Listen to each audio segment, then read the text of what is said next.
Good morning, good afternoon, or good evening from wherever you're watching or listening. My name is Caleb Glick. I'm a lawyer here in the great state of Texas with the Calhoun School of Law to bring you a lot of information plenty of bad folks would rather you not have.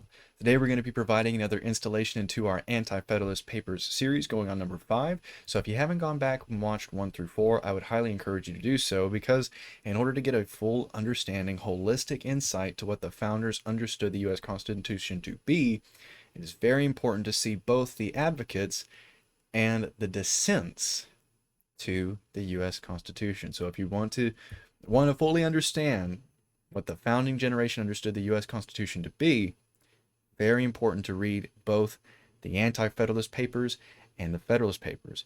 And we can see just how important it is because both papers, both publications, very often directly reference each other. So this was a very personal, ongoing debate. Now, of course, be it they're supplementary, very advantageous to know, not necessarily requisite. What is requisite is understanding the U.S. Constitution if you intend to fend off any sort of lawfare attacks that will be waged against you, your loved ones, or your property.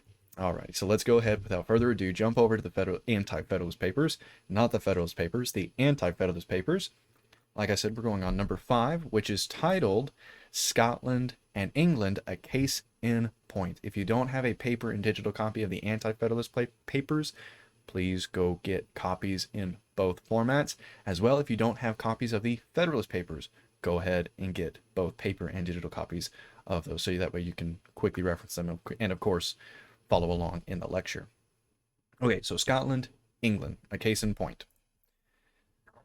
The ongoing Federalist essays appeared on October of 1787 to May of 1788.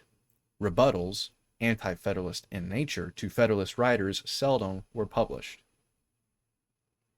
I wonder why. This selection was an answer to Publius, was the pseudonym, not antonym, well, pseudonym, alias. That's the a synonym for pseudonym. Synonym for pseudonym. Sorry, I digress. Publius was the alias for John Jay. John Jay co-authored the Federalist Papers. To Publius in Federalist Paper number 5. This article by an observer was printed in the New York Journal and was reprinted in the Boston American Herald on December 3rd, 1787. So let's see what this Anti-Federalist had to say to John Jay in Federalist number 5.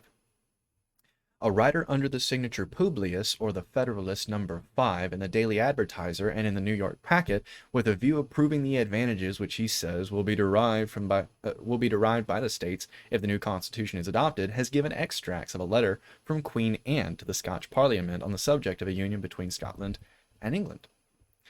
I would beg leave to remark that Publius has been very unfortunate in selecting these extracts as a case in point to convince the people of America of the benefits they would derive from a union under such a government as would be affected by the new system. It is a certainty that when the union was the subject of debate in the Scottish legislature, some of their most sensible and disinterested nobles, as well as commoners, who were not corrupted by English gold, violently opposed the union and predicted that the people of Scotland would in fact derive no advantages from a consolidation of government with England. I think if we remember, in fact, we can revisit number 5. I think I mentioned that, that Scotland was not interested in uniting with the other parts of Europe, and predicted that the people of Scotland would in fact derive no advantages from a consolidation of government with England.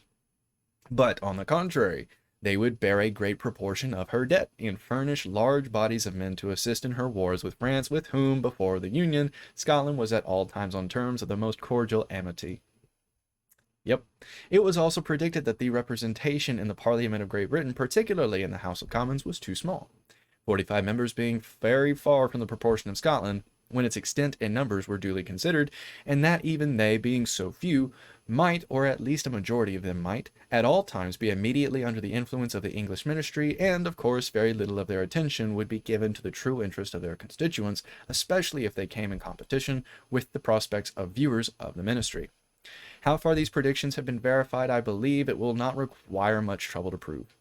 It must be obvious to everyone, the least acquainted with English history, that since the union of the two nations, the great body of the people in Scotland are in a much worse situation now than they would be were they a separate nation. That's a very wise principle to keep throughout all time. This will be fully illustrated by attending to the great immigrants which are made to America.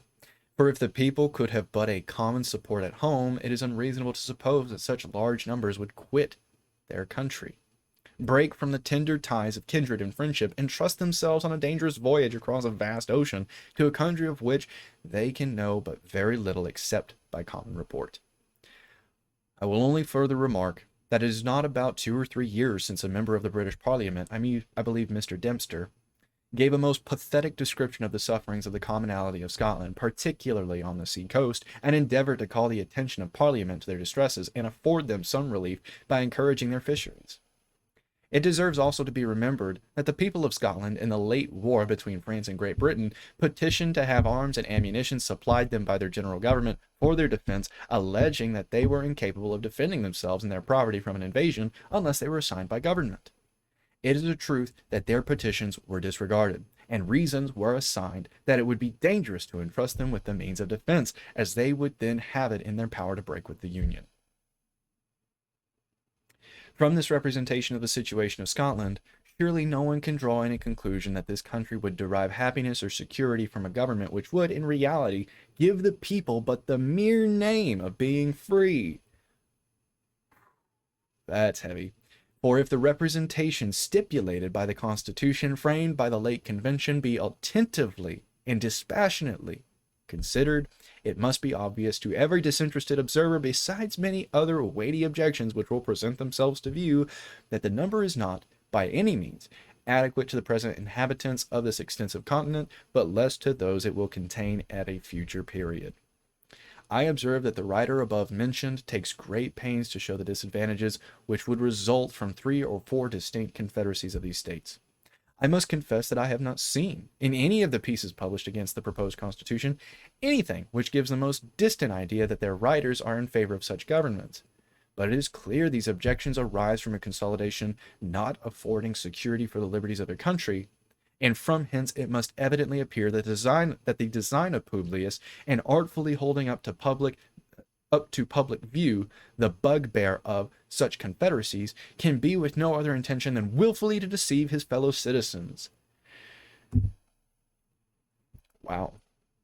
I am confident it must be, and that it is, the sincere wish of every true friend to the United States that there should be a confederated national government, but that it should be one which would have a control over national and external matters only, and not interfere with the internal regulations and police of the different states in the Union.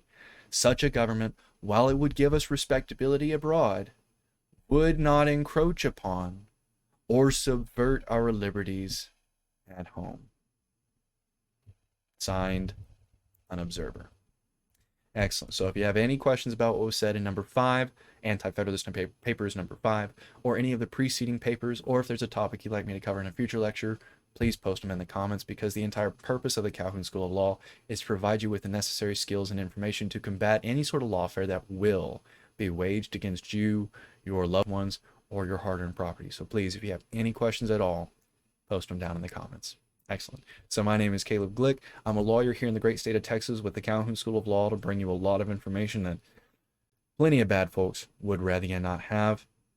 I hope you enjoyed this lecture, and if not, while you're down in the comments, let me know how I can do better so I can best serve that purpose of equipping you.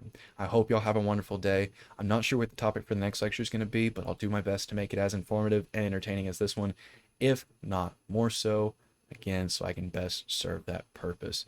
Regardless of the topic of the next lecture, until I see y'all then, I bid you all farewell.